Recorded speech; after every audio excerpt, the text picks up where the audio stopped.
श्री शिवाय नमस्तुभ्याम, हर हर महादेव। तो कैसे हैं आप सब। देखिए, आज का ये वीडियो बहुत ही ज़्यादा खास होने वाला है।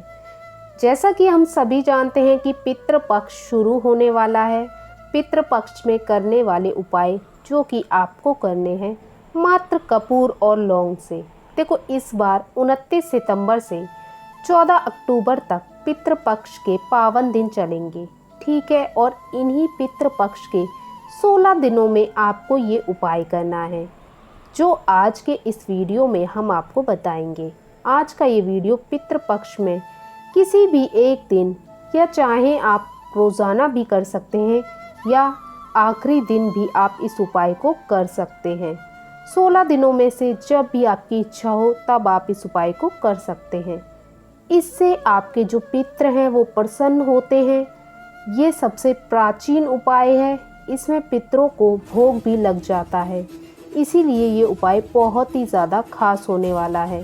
ये उपाय हमने पूज्य गुरुदेव की ही कथाओं को सुन करके, समझ करके आप सभी को भी समझाने का पूरा प्रयास किया है। लेकिन उससे पहले इस वीडियो को ज़रूर लाइक कीजिएगा और यदि भगवान शिव के सच्चे भक्त हैं तो चैनल को भी ज़रूर सब्सक्राइब करें।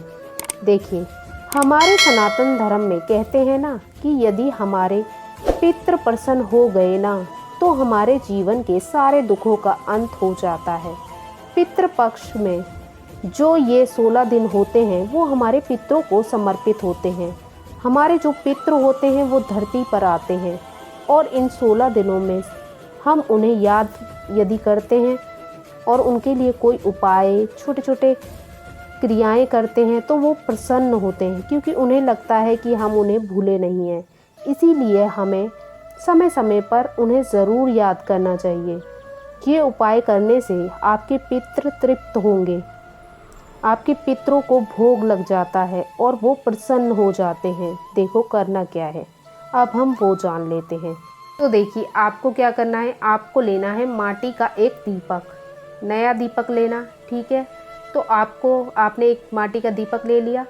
इसी के साथ आपको एक स्टील की प्लेट ले लेनी है, उसके ऊपर आपको इस दीपक को रख देना है, ठीक है। इसी के साथ आपको 2 लौंग के जोड़े लेने हैं। और जब लौंग लोगे तो ध्यान रहे फूल वाली लौंग लेनी है, खंडित नहीं लेनी। इस बात का आपको विशेष ध्यान रखना है। इसी के साथ आपको लेना है कपूर और इसी के साथ आपको लेना है मात्र एक बताशा, ठीक है। देखिए, सामग्री आपको वही लेनी है जो हमने आपको बताई है। ऐसा ना हो कि बताशे की जगह आप मिश्री ले लें या फिर कुछ और ले लें मीठे में, नहीं, बताशा ही लेना है, तभी ये उपाय से आपको पूर्ण फल प्राप्त होगा, ठीक है। तो एक बताशा ले लिया। तो अब ये सारी सामग्री आपने ले ली, फिर क्या करना है, तो अब ये जो दीपक है आपको सबसे पहले डालना है दीपक के अंदर कपूर, ठीक है। इसके बाद आपको इसमें बताशा डाल देना है। बताशा आप साबुत भी डाल सकते हैं, वरना आप चूर्ण करके भी, यानी इसे तोड़ के भी डाल सकते हैं। और इसी के साथ आपको 2 लौंग के जो जोड़े हैं वो भी दीपक में डाल देने हैं, ठीक है। अब समझना कि आपको करना क्या है। तो आपके ही घर में नेवी त्रिकोण कौन सा होता है, दक्षिण और पश्चिम का जो कोना होता है उसे नेवी त्रिकोण कहते हैं। और आपको वहाँ पे इस उपाय को करना है। और यदि आपको नहीं समझ में आता कि नेवी त्रिकोण कौन सी जगह है, यदि आपके घर का नक्शा इस हिसाब से है कि आपको नहीं समझ में आ रहा, तो आपको क्या करना है, आपका जो रसोई घर है ना उसमें चले जाना और रसोई घर की जो दक्षिण दिशा है और पश्चिम दिशा है उसका जो कोना होगा वहाँ पर जाकर भी आप इस उपाय को कर सकते हैं, ठीक है।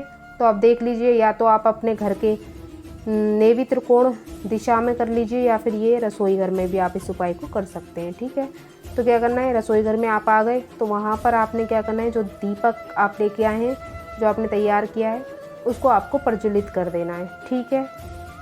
आप दोनों स्थानों में से किसी भी स्थान पर इस उपाय को कर सकते हैं, ठीक है। तो आपको दीपक प्रज्वलित कर देना है। तो देखिए, अब आपको जब आप दीपक प्रज्वलित करोगे तब जो आपका मुख है वो दक्षिण दिशा की ओर होना चाहिए। और आपको फिर क्या करना है, दीपक को उठाना है, यानी कि जो प्लेट है जिसमें आपने दीपक को रखा हुआ है उस प्लेट को उठाना है और पूरे घर में इस दीपक की रोशनी को आपको दिखाना है।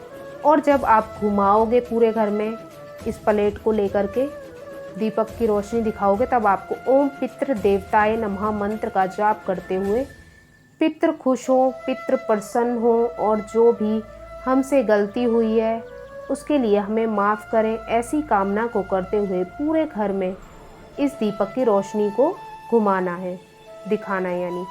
और ये उपाय आपको सूर्यास्त के बाद ही करना है। जब आप ये उपाय करोगे तब आपके घर के जो मुख्य द्वार हैं वो खुले हुए होने चाहिए। देखो, जो भी इस प्रकार से उपाय करता है तो उसके पितृ जो होते हैं वो तृप्त होते हैं, वो प्रसन्न होते हैं। ठीक है, तो इस प्रकार से आपको उपाय करना है और अंत में जहाँ से आपने ये दीपक लिया था वहीं पर आपको इस दीपक को रख देना है। यानी यदि आपने रसोई घर में ये उपाय किया है तो रसोई घर में जाके आपको ये रख देना है, नहीं तो आपने नेवी त्रिकोण दिशा के पास किया है, घर के किसी अन्य स्थान पर किया है तो वहाँ पर जाके आपको इस प्लेट को रख देना है। तो मात्र इतना सा आपको उपाय करना है, आपके जो पितृ दोष हैं वो निश्चित ही दूर होंगे। मात्र इतना सा आपको उपाय करना है, पितृ दोष पितृ आशीर्वाद में बदल जाएंगे। हमारे पितरों को प्रसन्न करना बहुत ही ज़्यादा ज़रूरी होता है, इसीलिए आपको करना है बहुत ही सुंदर सा ये उपाय। ये उपाय आपके जीवन में इतना परिवर्तन लाएगा कि आप धन्य हो जाओगे, जीवन सुख में हो जाएगा। तो बहुत ही प्यारा और बहुत ही प्रभावशाली ये उपाय है जो आपको करना है पितृपक्ष के इन 16 दिनों में से किसी भी एक दिन, या फिर आप रोज़ाना भी इस उपाय को कर सकते हैं। तो आज के लिए बस इतना ही। श्री शिवाय नमस्तुभ्याम। हर हर महादेव।